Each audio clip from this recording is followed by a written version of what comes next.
E então, preparado para mais uma aula?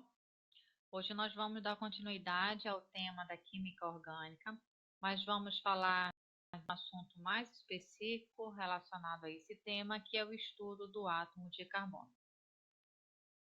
O conteúdo que está relacionado com esse estudo do átomo de carbono diz respeito à ocorrência desse carbono, seja na forma natural ou já na forma produzida de maneira industrial, né? Vamos dizer assim. Vamos também falar sobre o símbolo deste elemento químico, que no caso será o átomo de carbono. Vamos falar sobre a localização dele na tabela periódica. E por último, nós vamos dar uma pequena introdução sobre as propriedades gerais, falando apenas da tetravalência. Como é que podemos encontrar o carbono de forma livre, como eu já falei para você, tanto de forma natural como industrial, artificial, né? Daí as figuras que eu trago para você. Eu posso ter esse carbono na forma de diamante, na forma de carbono desordenado, na forma de grafite, que são as formas naturais, tá bom? Mas temos também as artificiais, que consiste, por exemplo, no fulereno, onde esse nome fulereno vem lá do idioma alemão, significa bola, fuleco, né, bola. Temos também o nanotubo de carbono, muito já se ouviu falar sobre a nanotecnologia, então está aí o nanotubo de carbono. E temos também a folha plana de grafeno, que é uma estrutura muito parecida com a do grafite, só que a do grafite ela é tridimensional e a do grafeno ela já é uma estrutura plana, certo? Depois, eu apresento para vocês que o símbolo desse átomo de carbono é a letra C, se encontra lá na tabela periódica. Além da informação do símbolo do carbono, nós temos também a quantificação do número atômico desse elemento químico e o número de massa, que a gente arredonda para 12, apenas para facilitar os nossos cálculos químicos.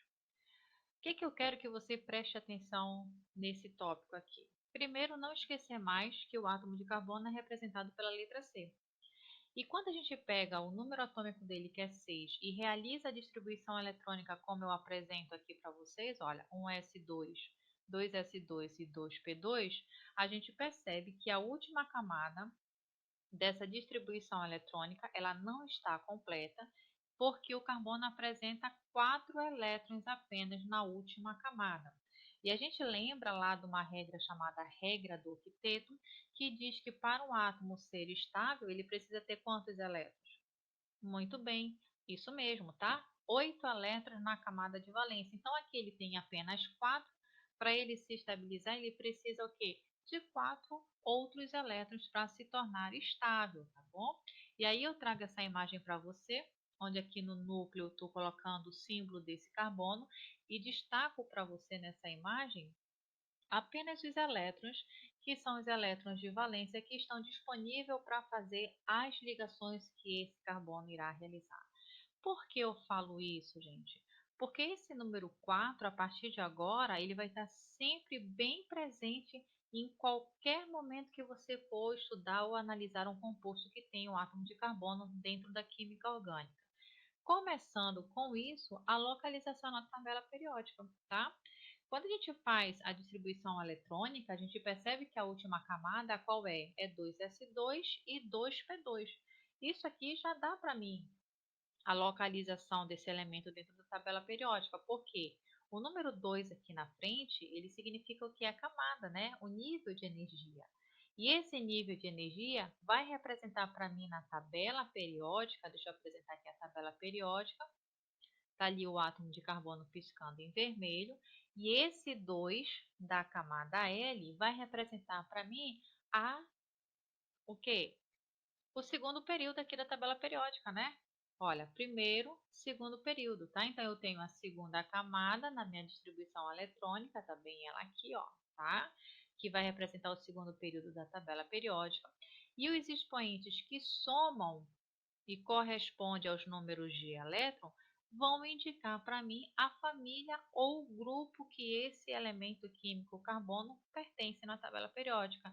Então, 2 com 2, 4. Então, nós tínhamos a família aqui 4A ou grupo 14. Tudo é a mesma coisa, tá, gente? Só muda a questão de nomenclatura. Mas o entendimento para você localizar um elemento na tabela periódica através da distribuição eletrônica é o mesmo raciocínio, tá bom?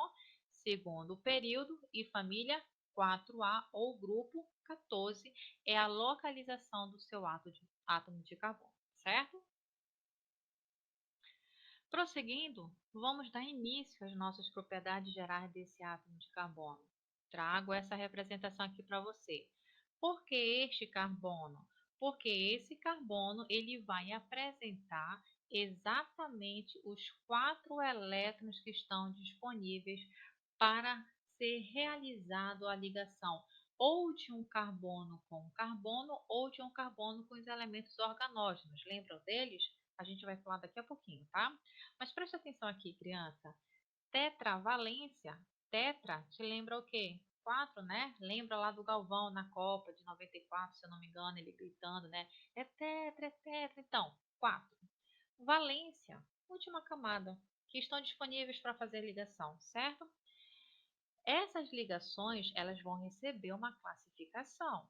A gente vai ter ligação do tipo que é simples, vamos ter ligação do tipo dupla e vamos ter ligação do tipo tripla. Pelo nome você já tem uma noção, né? Dupla é 2, tripla vai ser 3 e a simples te dá uma noção de que é apenas uma, certo?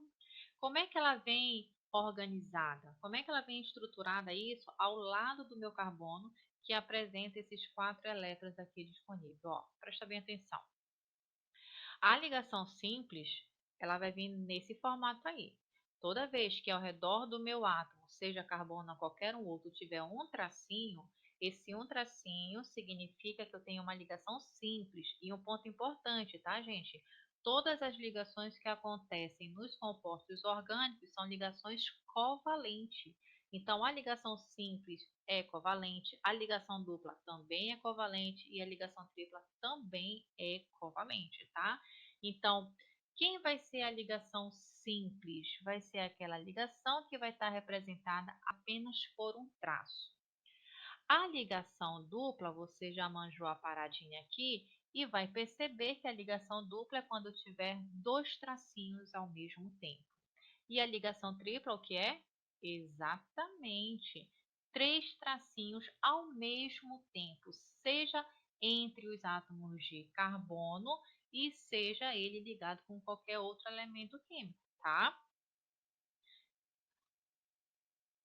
Organizando isso, eu coloquei para vocês aqui esse gráfico que representa exatamente a quantidade de tracinhos ao redor do meu átomo de carbono. Então, olha, nessa primeira linha da minha tabela, que está piscando aí a setinha, você de cada lado, direita, esquerda, e cima e baixo desse átomo de carbono, tem apenas um tracinho. Então, eu tenho uma ligação do tipo simples, beleza?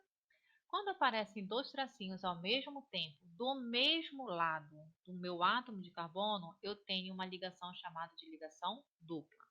Se aparecer 3 tracinhos ao mesmo tempo, a ligação é tripla. E pode ter também, criança, o caso de ter 2 duplas ligações, uma dupla na direita e outra dupla na esquerda, desde que a dupla seja caracterizada por 2 tracinhos ao mesmo tempo do mesmo lado.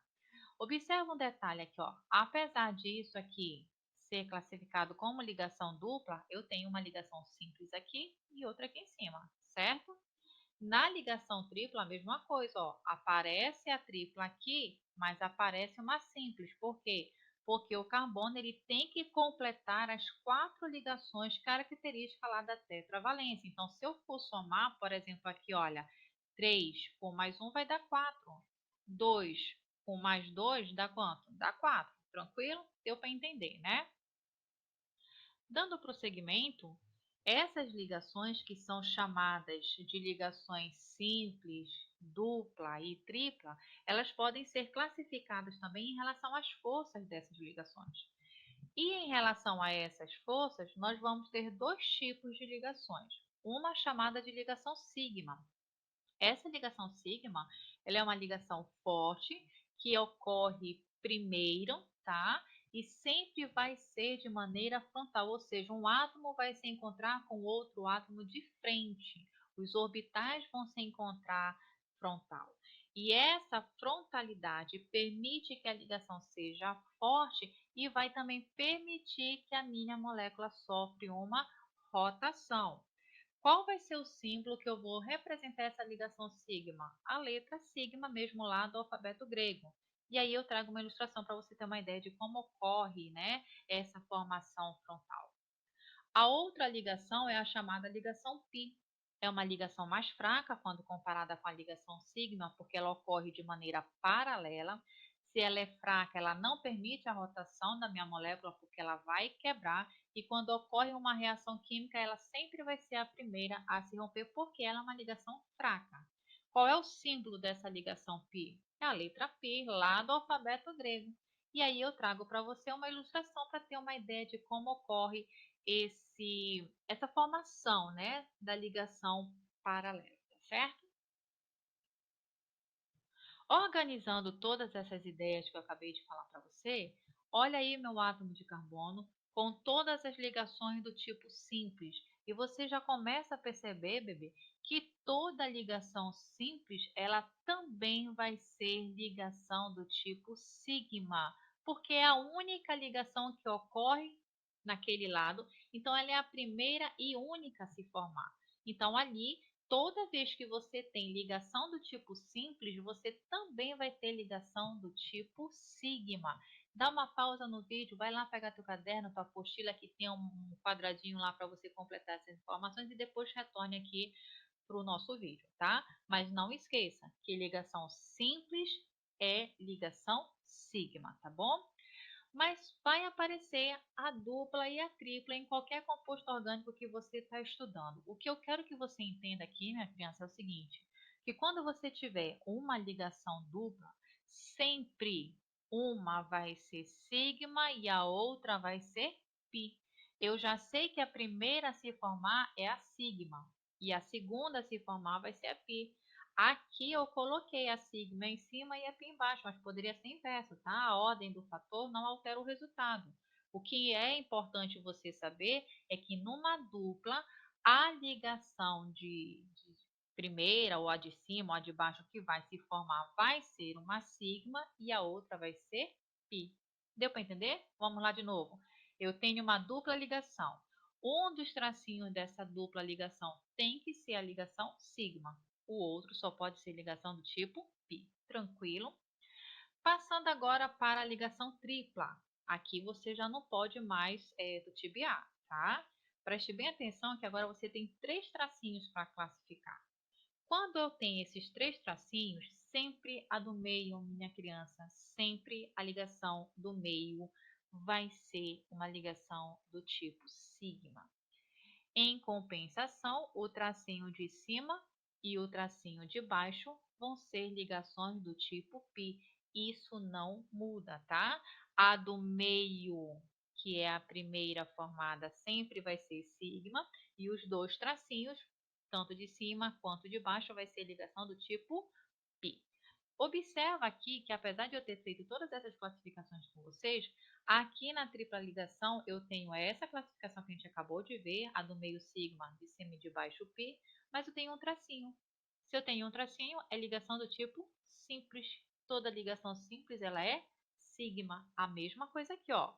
Tenho uma dupla, uma é sigma e a outra é π, mas também eu tenho um tracinho, onde esse um tracinho já diz para mim que eu tenho uma ligação do tipo sigma. Entendeu, criança? Trago para vocês aqui só rapidinho uma pincelada sobre os elementos organógenos, tá? Eu fiz aqui uma tabela onde eu coloquei os elementos de acordo com a valência. E você já sabe que essa valência está relacionada com os elétrons disponíveis lá que precisam fazer ligações para o átomo ser estável. O carbono sendo tetravalente, a gente já descobriu os tipos de ligações. Simples, dupla e tripla. A mesma coisa vai acontecer aqui com os seus elementos organógenos, tá bom? O hidrogênio, ele vai ser monovalente, então ele vai ter sempre apenas uma única ligação. Essa única ligação dele é simples. Trouxe como exemplo aqui o oxigênio e o enxofre, eles são elementos bivalentes, ou seja, vão fazer duas ligações. Eu posso ter duas ligações simples ou uma dupla, tanto faz. Como elementos trivalentes, que vão fazer três ligações, eu trouxe o nitrogênio e o fósforo. Esses três, olha, podem se organizar também igual o carbono, tá? Podem ter ligações simples, dupla ou tripla. E trouxe os elementos que são os halogênios, né? São monovalentes, que fazem apenas uma ligação. Por exemplo, eu tenho o flúor, o cloro, o bromo, o iodo, tá? Todos eles fazem uma ligação. Se eles fazem uma ligação, essa ligação é do tipo simples. E aí a classificação das forças, se é forte, se é fraca, se é sigma ou pi, continua na mesma linha de raciocínio do que a gente aprendeu agora em relação ao carbono, tá bom? E é isso, criança. A gente vai ficando por aqui. Logo mais irei postar um novo vídeo relacionando ao tema, dando continuidade, na verdade, às propriedades do carbono. E a gente se encontra lá. Tchau, tchau.